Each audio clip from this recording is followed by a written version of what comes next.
O capítulo começa em uma sala de aula onde temos um professor ensinando matemática aos seus alunos, para ser preciso, geometria, porém nosso protagonista, de cabelo lambido, estava entediado com ela. Ele pensa que vivia em um mundo normal, ia para uma escola comum. Enquanto isso, o professor faz uma pergunta aos alunos. John levanta a mão, mas não era para responder e sim para ir ao banheiro. O professor se irrita e manda ele ir logo. John fica com medo. Um garoto de cabelo verde zomba do prota e diz para não morrer no meio do caminho, Johnny Boy. O professor joga o giz na cara do aluno. John ri. O professor diz para o aluno ser voluntário para responder à pergunta. Enquanto isso, vemos John caminhando pelo corredor, pensando em sua vida diária, o quão comum ela era. Porém, John percebe um barulho vindo da parede. Um aluno sai voando dela. John fica assustado pensando que poderia ter morrido naquele momento. O garoto estava no chão. John pergunta se ele está bem. O garoto se levanta cambaleando e extremamente irritado. No buraco da parede, vemos um garoto chamado Izen, que tinha uma aura ao seu redor. Izen estava irritado porque ele quebrou a caneta dele. O garoto diz que sim, no entanto, ele não precisava ter batido tão forte, pois doeu bastante, e o xinga no processo. Em posse de Kamehameha, ele preparava um ataque de luz. Naquele momento, John pensava apenas em fugir daquele lugar, indo procurar outro banheiro para usar. Nosso protagonista dizia que ele nasceu sem possuir qualquer tipo de habilidade especial. Mesmo indo em direção a outro banheiro, havia pessoas brigando no local. O prota, com receio de passar pelo local, o quão azarento ele pode ser. O cara de cabelo prata fazia bullying com o de olhos esverdeados. O prota observava aquilo de longe, irritado. O garoto diz para que ele não responda e o segura pela camisa, colocando a mão sobre sua cabeça. Ele fala para o garoto obedecê-lo ou ele irá surrá-lo até ele apagar. O garoto fecha os olhos, porém o prota para a briga empurrando o garoto para longe. Ele levanta a manga de sua camisa e manda o garoto se controlar. Mas olhando bem, ele percebeu quem o prota era, John, o lesionado. Batendo os punhos, o garoto se perguntou se ele estava tentando bancar o herói, pois ele era corajoso para ir até lá. No entanto, ele devia conhecer o seu lugar na sociedade. Preparando um soco, o prota bloqueia e desfere um soco no rosto dele.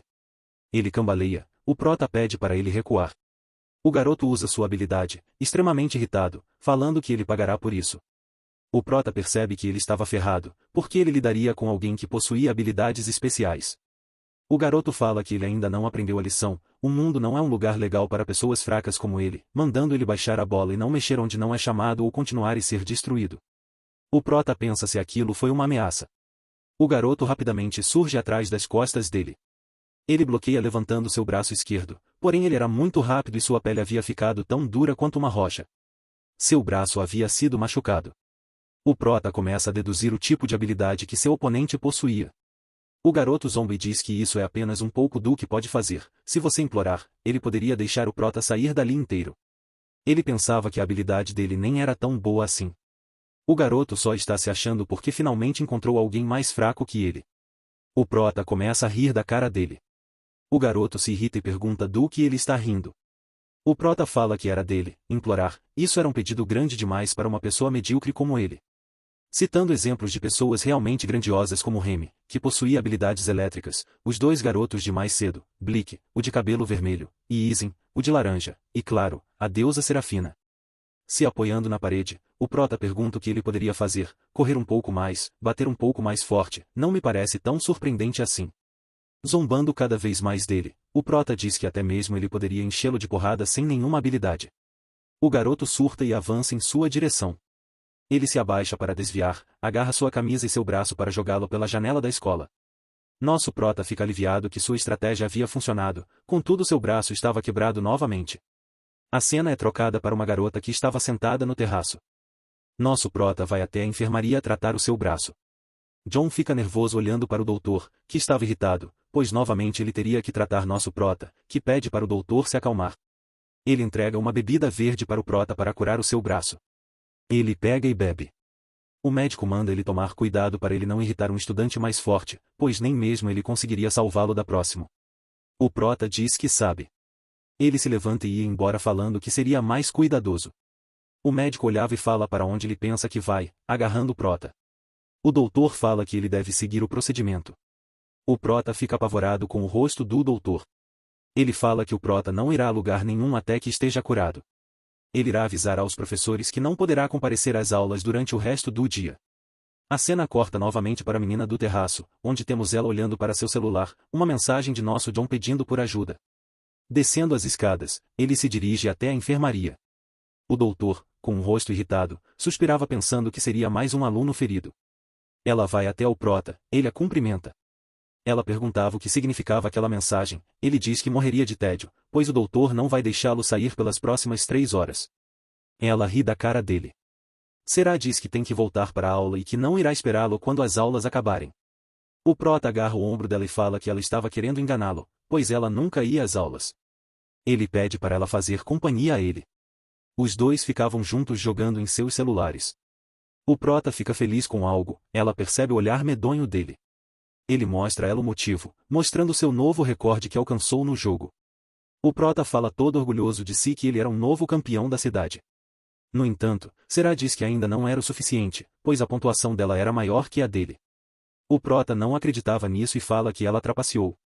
Será diz que só porque ela usou a habilidade dela no jogo e afirma que não é culpa dela que ele não tenha uma habilidade. De repente, o local começa a tremer, o prota se questiona o que seria isso. De repente, o médico começa a gritar irritado. Ele resmungava enquanto saía da enfermaria, olhando ferozmente para o prota, ele diz para permanecer no local até ele voltar. O prota sorri e diz que tem a Será para fazer companhia a ele. O médico bate a porta enquanto o prota fala para Será para eles saírem de lá. Ela sorri e vai com ele. Lado de fora da escola, algumas janelas estavam quebradas, o garoto que apanhou para o prota se levantava no mato, irritado, ele acabaria com o prota na próxima vez que o enfrentasse. O prota sai da escola, o garoto vê isso como uma oportunidade e vai rapidamente em sua direção, o agarra pela gola e o chama de filho da, ele grita dizendo que tem uma dívida para cobrar dele. O prota tenta dialogar, afirmando que pensava que os dois estavam quites, falando para ele esquecer do ocorrido. O garoto irritado, diz que ele o jogou pela janela, no entanto, ele havia quebrado o braço do prota que diz foi uma troca justa. Irritado, ele ataca, o prota levanta seus braços para defender, ele sorri apontado para trás, o garoto percebe a presença de Serafina. O clima fica tenso, Será pede para ele largá-lo, o garoto a provoca ela enquanto tremia, ele fala que ouviu rumores sobre ela, mas como alguém tão forte pode passar tanto tempo com o fracote do prota, no entanto antes mesmo de terminar de falar Serafina o ataca, jogando para longe. O garoto se perguntava o que aconteceu, ela nem sequer havia se mexido, Será diz para que ele não faça perder o seu tempo, o garoto a xingava mentalmente e ataca ela, desviando ela dá um tapa no pescoço do rapaz. Enquanto o prota se aproximava do local, ele fica em silêncio observando aquela situação, ela vira e pergunta para onde ele quer ir, ele fala por que não tomamos uma bebida. Ela fala que seria por sua conta e assim o nosso prota ia passear junto à sua amada dama.